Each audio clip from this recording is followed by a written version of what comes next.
Ayon, magandang araw sa ating lahat mga idol at mga kababayan. Nung nakaraan ay inihatid ko po sa inyo yung mga kandidato na kulilat po sa isinagawang survey nitong Archlight Facebook page. At ngayon po ay ihahatid ko po sa inyo yung mga kulilat pa rin dito po sa ikapitong run na isinagawang survey nito pa ring Archlight Facebook page.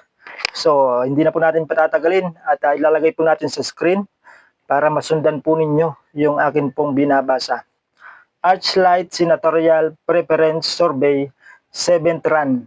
Ayan, ikapito po ito mga idol ha. Ito po yung kanilang tanong, sino ang iboboto mong senador? So, papalitan ulit natin yung tanong.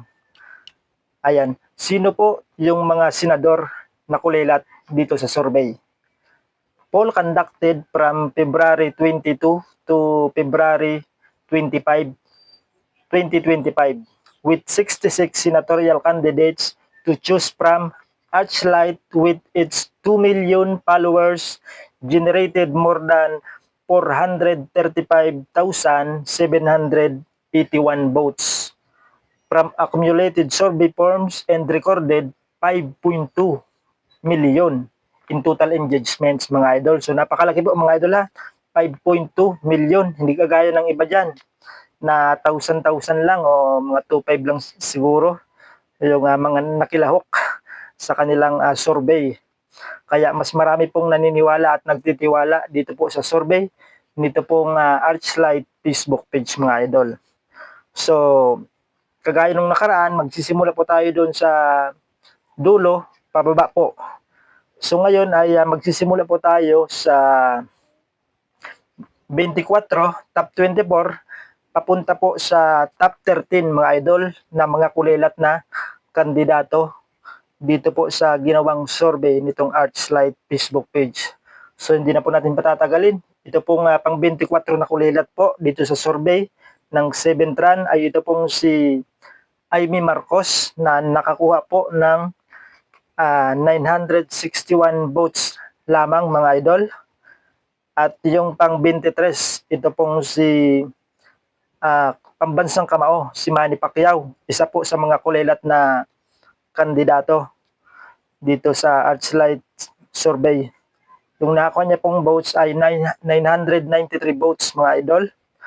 At yung pang 22, ito pong si Gregorio Gringo Unasan na nakakuha po ng 1,114 votes mga idol.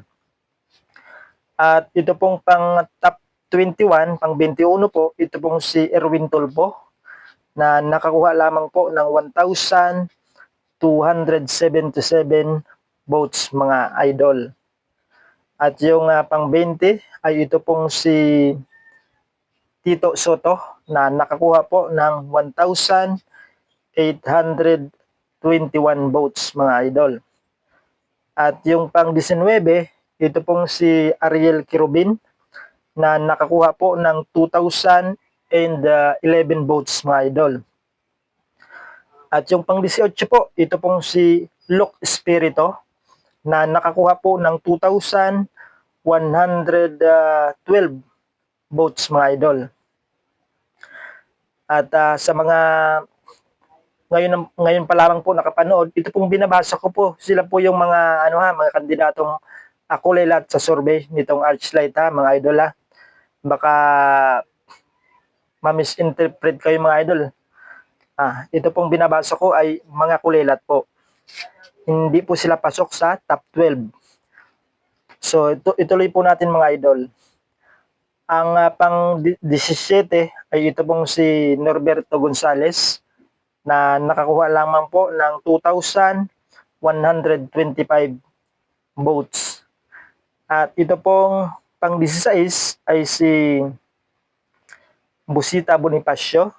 Pero alam ko marami din taga-suporta itong si Busita Bonifacio. Malay natin sa mga susunod na araw ay pasok na ito sa top 12 itong si Busita Bonifacio.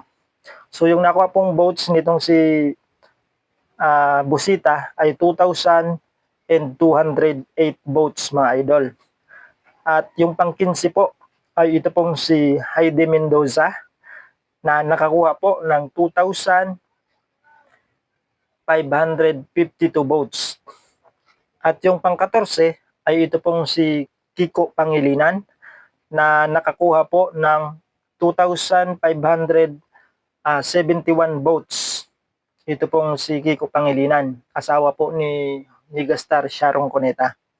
So yung pang-13 po, itong si Kuya Will, si Willie Rebillame, yung host po ng Wawawin. Yung nakuha niya pong votes ay 3,239 votes mga idol. So sila pong 1, 2, 3, 4, 5, 6, 7, 8, 9, 10, 11, 12. Sila pong 12. Sila po yung mga medyo nasa dulo na. Nasa top 24 hanggang from top 13 to 24 mga idol. Sila po yung mga kandidato na masasabi natin kulilat dito sa isinagawang survey sa ikapitong run ng Archlight Senatorial Preference Survey mga idol. At yung top 12 naman po, top 12 ay ito pong si Congressman Rodante Marcoleta, si Senator Bongo, si Senator Bato de la Rosa, si Pastor Apollo Kibuloy, ayan, at si Jimmy Bondok, si Attorney Vic Rodriguez, si Dr. Richard Mata, si Attorney Raul Lambino, si Philip Salvador, at si JB Hinlo, at mayroon din pong pang 11 at saka 12 itong si Bam Aquino, pang 11 po, at pang top 12, pang 12 po itong si Ping Lacson.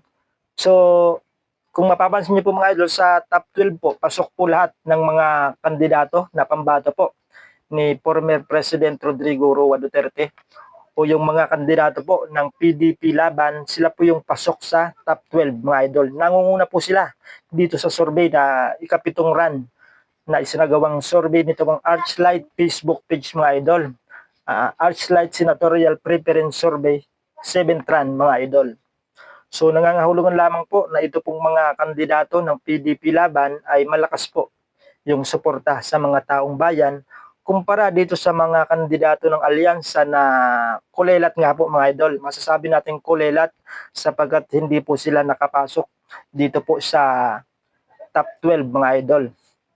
So abangan po natin mga idol sa mga susunod na araw at sa mga susunod na ilalabas ng Archlight na resulta ng kanila pong patuloy na ginagawang online survey. Ito po ay online survey yung kanila pong ginagawa mga idol ha. Hindi katulad po ng iba na face-to-face na iilan lamang po yung tinatanong po nila. Nasa 2,500 lang yata yun na katao. Compare po dito sa Archlight Facebook page na maabot po ng ito nga po mga idol, 5.2 million engagement yung mga nakilahok mga idol dito sa isinagawang online survey. So kaya marami po ang nagtitiwala at naniniwala dito po sa isinasagang survey nitong Archlight Facebook page kumpara doon sa ibang nagkakandak ng survey. So hanggang dito lang po muna mga idol yung ating paglalahad ng resulta at abangan niyo po sa mga susunod na araw yung panibagong resulta na ilalabas po nitong Archlight Facebook page. So maraming salamat po sa inyong lahat mga idol, sa inyong suporta at ingat po tayong lahat. Bye-bye.